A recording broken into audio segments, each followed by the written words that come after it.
Nestled in a shallow valley in the rolling hills of Suffolk, just to the south of the beautiful historic town of Bury St Edmunds, is the village of Hawstead. This is its church, dedicated to All Saints. It's probably my favourite church in Suffolk, and definitely one of my favourite churches in all of England. It's largely a late medieval construction. Most of what we see here dates from the 15th and the early 16th century. But what makes the church really special is its interior monuments. It's been described by a local historian as the Westminster Abbey of Suffolk for the quality and quantity of its late medieval and early post-Reformation funerary monuments. Architecturally speaking, Hawstead Church is no remarkable feat of engineering. It's not comparable to the great expanses of other Suffolk churches like Lavenham, Long Melford and Blythburgh. It's a beautiful example of perpendicular Gothic architecture, just like those aforementioned churches. However, what distinguishes Hawstead Church from similar churches and many churches across Suffolk is its lack of any aisles or clerestory windows. As you see, it's just one single cell, the nave, one single body. It's not decompartmentalised into separate sections. This is because the patrons here were just one family, unlike at Lavenham and Long Melford, where you had multiple families bequesting money to the church. Here it was the Drurys, the most notable family in the parish who lived at Hawstead Place, but we'll hear more about those when we go inside and look at their monuments. The oldest part of the church, externally, apart from the two doors which we'll have a look at in a moment, is the chancel, which dates from the early 14th century. It has a beautiful, blocked up, early English Gothic, wide tracery window. The grand west tower has some beautiful ornate decoration, such as these wonderful flint flushwork decorative panels at either side of the west door. We have similar flint flushwork decoration at the parapet on the top of the tower. On the eastern side of the tower, you can see that we have the pelican in her piety, a traditional symbol of the suffering of Christ. Also above the west doorway here, we have the coats of arms, predominantly of the Drury family, symbolising their patronage of this church. The oldest features here at All Saints Church, Hawstead, are the two Norman doorways, one on the south side and here on the north side. It's a beautiful example of Romanesque architecture with this lovely chevron motif over the arch and the cushion capitals. It's presumed that this doorway was preserved when the church was expanded at the 15th or early 16th century, as surely the Norman church would not have been as wide as the present church, which is a really interesting and unique example of late medieval builders deliberately reusing and keeping pieces of what was then really very old masonry, and is now almost 800 years old. So here we are inside All Saints Church, Hawstead, and as you can see, it's a very beautiful but unique church. As I said earlier, there are no nave arcades, so it is just one large body. The roof of the nave is a beautiful late medieval hammer beam angel roof. This decorative feature, the angels on the hammer beams, is a fairly common feature in East Anglian churches. The roof dates largely to the 16th century. There's a final bequest towards the completion of the roof in 1552, which is incredibly late. That's after the Henrican and Edwardian Reformations. Dotted between the large perpendicular Gothic windows are 18th century funerary monuments. These beautiful monuments commemorate members of the Metcalfe family who owned the manor here at Hawstead in the 18th and 19th centuries. These monuments are variation on a theme, either having an urn with drapery, or an urn with a willow tree, or an urn with a mourning figure, are characteristic of the period. And the Metcalfes are also memorialised here by their hatchments. Over the chancel arch, you can see the hatchments of the Metcalfe family. These hatchments would have been displayed outside the family home when the member of the family had been deceased, and then would accompany that deceased individual into the church where their funeral service would have been held, and then are displayed in the church for perpetuity, really. The church also has some very interesting early medieval features, such as this medieval wall painting of a woman. It could be a woman, it could be St. Christopher, he has a staff, but it's said to be a woman and dates from the early 13th century. In the darkest section of the church here, underneath the tower, is this beautiful 12th century Norman font. It's a tub font, it's square, and has been reset probably in the 19th century. There's also this beautiful but heavily worn poppy head medieval bench. Talking of benches, most of the benches here in the nave have been heavily restored, almost entirely replaced in the 19th century, except for a few which reuse some 16th century carved animal figures on their heads. This is a rather curious creature, and others include dogs, pelicans in piety, and other creatures. In the mid-19th century, when these benches were installed, there was a religious survey in England, a census if you will. And on the morning and in the afternoon, the vicar had to report how many parishioners were in attendance. Here at Hawstead, there was a population of about 500, yet in the morning only 30 people attended, and many of those had to attend, such as scholars. The afternoon service, which was predominantly a sermon, had over 250 people in attendance.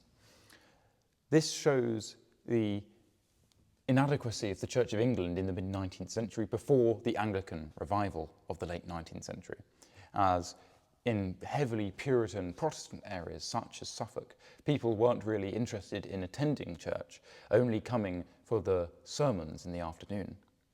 So in the morning these benches would have been very empty, but in the afternoon you can imagine this packed full of parishioners. The sermons that those parishioners would have listened to in the afternoons came from this pulpit. The wood panelling on this pulpit is believed to date from the 16th century. It's very decorative and very different to most Jacobean or Elizabethan pulpits. Apparently when Queen Elizabeth I visited Hawstead Place and was received by many of the Suffolk gentry, including the Drury family who lived at Hawstead, she remarked that now she knows why her county of Suffolk is so well governed, as it has both magistrate and minister. This pulpit therefore stands as testament to this strong relationship between the ministry and the magistracy in this part of England in the post-Reformation period, as on the panels of the pulpit are the coats of arms of the Drury family. The Drurys would have held the advowson here, which would have allowed them the right to appoint whoever they wanted to the ministry. Next to the pulpit here in the south-eastern corner of the nave is the monument to Sir William Drury. He died in 1557, and his monument is a traditional Catholic, late medieval monument, a tomb chest with brasses of himself and his two wives, and then an inscription and also heraldic devices. The monument was being erected during the reign of Catholic Queen Mary, as he died a year before Queen Elizabeth I came to the throne. Sir William was knighted at the coronation of Anne Boleyn and was a member of the household of King Henry VIII. He was gentleman to the Privy Stall, I believe, during the period when Anne of Cleves was received into England, Henry VIII's short-lived wife. Well, not short-lived because she didn't actually die, she was just divorced.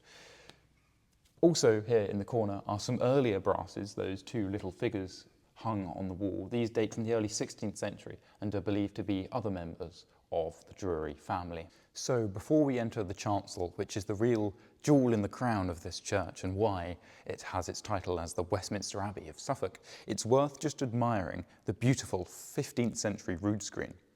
There is a bequest surviving from 1477 for the painting of the rood screen. There would have been saints or other religious imagery painted on the dado boards at the bottom. However, most of the screen has been heavily restored in the 19th century and has even some marks which could well have been a overzealous church warden desiring to bring down the screen either during the Edwardian or the Elizabethan periods, but thankfully the rood screen survives. So the chancel of Hawstead Church is one of my favourite places in all of England. It's such a delight. It's why Hawstead gets its name as the Westminster Abbey of Suffolk. It's just jam-packed of monuments. They date from the 13th century all the way through to the 19th century. The best ones, I believe, date from the 17th century. It's lit by this beautiful window by Heaton and Butler. It's one of their earliest works. It's before Bain joined their workshop. It's also got this gorgeous Victorian decorated wagon roof. But the monuments are the true reason why Hawstead is one of my favourite churches, and we're going to look into some of them now. So here on the floor is the oldest monument at Hawstead. This is the effigy of Eustace Fitz. Eustace, the Fitz part of it being son of, so this is Eustace, son of Eustace. It's a gorgeous effigy. It's actually very well preserved and has a wonderful lion at his feet. He's crossed his legs and holds his sword at his side. He sits below this wonderful and very ornate floral arch. This is the monument of Sir Robert Drury. Drury was a favourite of Queen Elizabeth, and his monument was erected in the early 17th century. It was produced by Nicholas Stone, who was the royal stonemason. It's an unusual monument as it doesn't carry any pictorial reference to Sir Robert. His sarcophagi is depicted there at the bottom beneath the two triumphal arches. Above the arches is a bust. This isn't Sir Robert, this is his father, Sir William. Sir William was an important courtier, but also a notable military figure. He served in the English expedition in the Netherlands, fighting the Spanish, helping the Dutch achieve their independence. He, during this time, was made governor of Bergen, although only temporarily. This was quite a prestigious and noble thing to do for one's country and for one's religion, as the Dutch were Protestants fighting their Spanish Catholic oppressors. Sir Robert was also a military figure, he having served at the Siege of Rouen against the French Catholic League in support of Henry of Navarre. Therefore, as Sir William's military career was more impressive, his bust takes prominence.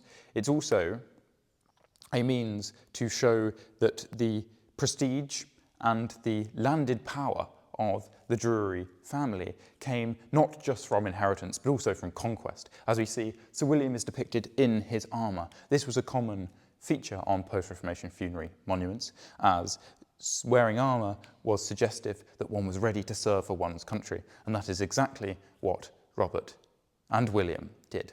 Opposite the monument of Sir Robert Drury is the monument of his daughter, Elizabeth Drury. She died 1610, only aged 15. She is commemorated in what is known as the toothache position. It's a fairly common pose of early 17th century funerary monuments. It is thought that it is derived from antique sources and was favoured by Protestants as a means of avoiding the vexed relationship with prayer. It gets its name, toothache, as Webster, a famous literary figure of the period, thought that it looked as if they died of toothache, with their hand on their cheek and their faces turned to the world. At the top of the back arch of Elizabeth Drury's monument, it's a small classical allegory. This demi-figure is perhaps Pomona, the goddess of fruit, but I believe it is Aurora, the goddess of dawn, as she sits with a sunburst behind her and in the clouds, therefore symbolising resurrection. Equally, the interpretation that it is Pomona, the goddess of fruitful abundance, is somewhat substantiated by her holding of fruit, or what looks to be fruit. Pomona, therefore, would be a symbol that Elizabeth Drury died when she was most fruitful. This has some truth to it, perhaps, because it is thought, although I'm not quite sure of the actual validation of these sources, that Elizabeth Drury may well have been scheduled to marry the future King Charles I, as at the time of her death, Prince Henry, the elder brother of King Charles I, was still alive, and he was going to be king, and he would marry a foreign princess, perhaps French or Spanish. And as that would be a Catholic marriage, King James I thought he should marry his son to a native Puritan, a Protestant, to balance out and keep everybody happy. And Sir Robert Drury was one of the leading Puritans in England, and therefore a marriage between his daughter and the king's son, the future King Charles I, would have kept the domestic Puritans happy. Therefore, in an alternative reality where Elizabeth didn't die and Prince Henry didn't die, we would be standing in front of perhaps an important royal figure, or even Queen if Henry did indeed die. And we all know what happened to King Charles I. So maybe in an alternate reality, he lived here, maybe, at Hawstead, in domestic bliss. The final monument here in the Chancel of Hawstead, which is of particular artistic note and historical importance, is the monument of Sir Robert Cullen. He died in 1664 and his monument was erected in the decade after his death. It's an incredible monument, it's incredibly large and is a Baroque monument in its style. The Baroque had a brief flowering in late 17th century England until the neoclassical and Palladian became the national styles. It's got these huge, obtuse, Ionic capitals. Their chunky columns rise up to this overbearing armorial cartouche. The monument was produced by an Italian, Giacinto Corsi. I apologise if I mispronounced that. However, he's a very peculiar figure in English monumental history. There is this monument here, which he produced almost entirely himself. It's largely plaster. And there's a very similar monument produced by him down in Devon. These tiles that we see on the sarcophagus and on the floor, at the foot of the monument, also feature on the monument of Maurice Barrow at a nearby church in Suffolk called Westhorpe. He didn't produce the monument there, he just produced these beautiful floral panels.